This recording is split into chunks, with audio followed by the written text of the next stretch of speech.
United States is now coalesced into a really a socio-political force, and immigrants are among the most frequent targets of their vitriol.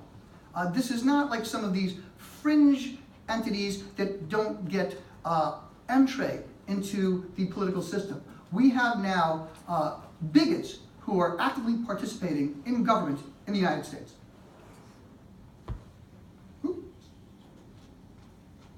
And these are some of the fake Russian accounts. So don't just take my word. This is Tennessee GOP, which is a fake Russian Twitter account.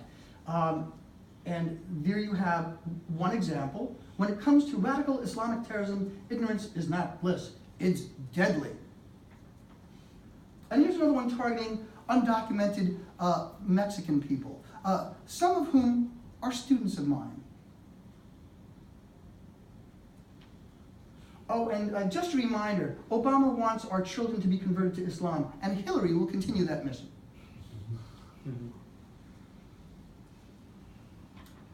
Let's look at actual effects of leadership during these kind of catalytic events. Again, one of the things we've seen, and I put this in our Supreme Court brief over 25 years ago, that catalytic events can cause a spike in hate crimes, as we've seen. So this is what President George W. Bush said 6 days after 9/11. And in the following 6 days, depending on where you put the chronologic dividing line, hate crimes dropped by 47.5% to 66%. And let's look at that graphically. There's the spike right after 9/11, you see on the 12th. And then he spoke on the 17th, there were 15 hate crimes. The next day, hate crimes dropped to 5. And then continued down. Indeed, the next year, they declined by 2/3, anti-Muslim hate crimes, that is. This is another representation of that. Just some people like lying grass better.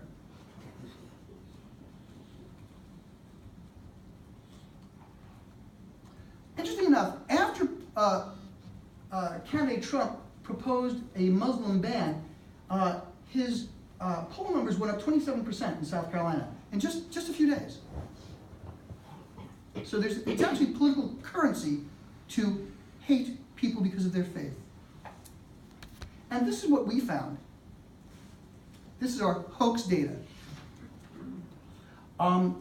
He came out with the Muslim ban during the day on December 7th, 5 days after the terrorist attack that hit our community, that left 14 people dead.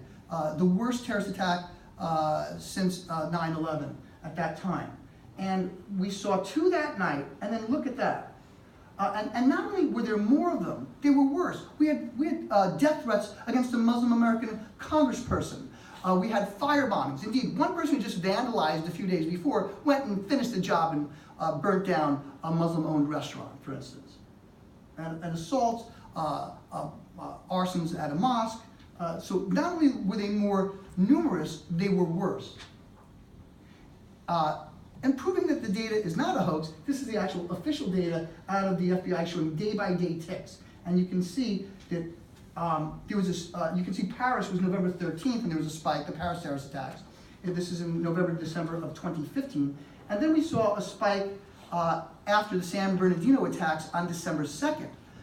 But then 5 days later, they went up again when President Trump first came out with this on Twitter, then the internet, and then that evening in a speech that was nationally televised in Rock Hill, South Carolina, where he said that Muslims were going to force conversions, and I don't think so, and the Islamic faith is dripping with hatred and all kinds of stuff. I suggest you, it's on YouTube, look at that speech, a horrendous speech. Just these are hate crimes in the United States. Again, criminal offenses, as opposed to hate speech, which is criminalized in Europe. U.S. Supreme Court has upheld hate crime laws in the United States. 45 states now have hate crime laws, and thanks to the work of Christina, among others, we now have a federal hate crime law that was signed in 2009 by President Obama. Through this, and I wanted to use the chart, but it didn't. It got squished when I tried to put in your chart. This just shows the breakdown by bias motivation. And because of increases in anti-Muslim and anti-Semitic hate crimes, religious hate crimes are now at over 20%.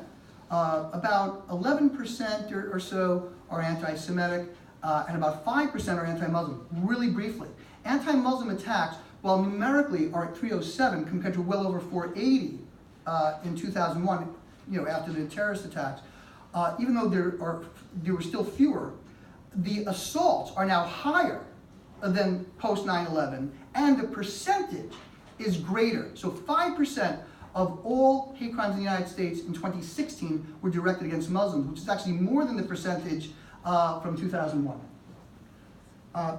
Here's an interesting thing, just when we talked about the socio-political aspect. Support for neo-Nazis, or saying that their views are acceptable, range between 4 to 9% according to surveys in the United States.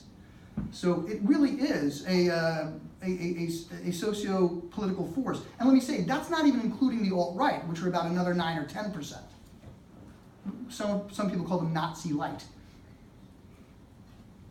And again, this is just a representation of some of the polling. Let me just take you through something that's really interesting. 36% of Americans say that whites are under attack. About 16% now are against interracial marriage.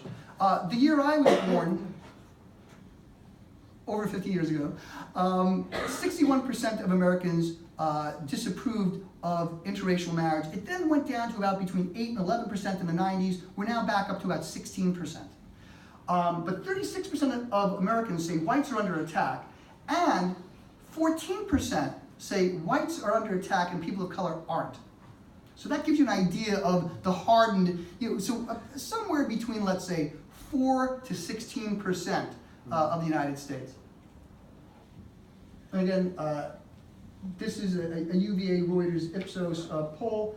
It's going to be in the booklet, so I'm going to just go through quickly just because we're on limited time. And again, this is another representation. Total number of hate groups in the United States have risen, and just last week, my old colleague, Southern Poverty Law Center, I think saw another 4%, so it's now up to 954. Recommendations: enact and enforce hate crime laws. Implement data collection, training, and model policies. And again, liaison to immigrant advocacy groups and communities. And we need to have a wall of separation, particularly between people whose legal status may not be quite as firm, so that undocumented people in the States can feel comfortable in reporting and knowing that they will not be doubly victimized. And for instance, in Los Angeles, Special Order 40 prevents people who report crimes, including hate crimes, from being turned over to federal immigration authorities. And these are my acknowledgments. I want to thank you so much for the privilege of sharing some of this important data. What I didn't include was some of the 2017 data, which is the first in the nation that we have, showing that hate crimes, for the most part, were sustained. In other words, in places that showed decreases, they tended to be small, so near recent highs, and in some cities, hate crimes have gone up. New York was basically flat, down from about 345 to 339, but Chicago, through the third quarter, down slightly, but in other cities like Phoenix and Los Angeles and other places, through most of the year, and Seattle, we saw increases as well. And in Los Angeles, we saw an increase also in assaults. One last point: it really varies by location. So in places like New York City, Jews were the #1 target. 1 in 6 Jews in the United States live in New York City. But in Washington, D.C., Seattle, and San Francisco, the LGBT community was the most targeted. One last thing that I think is also important. Different cities have different experiences. So at a time when hate crimes went up 67% in 2015, New York City was flat, but they had an increase the following year. And in 2016, we saw double-digit increases against many groups that were negatively stereotyped in politics. So we saw double-digit increases in anti-Latino hate crimes, anti-transgender, anti-Muslim, anti-Arab, and anti-white. Thank you very much for having me. Let me, as quickly as I could, present some very important data.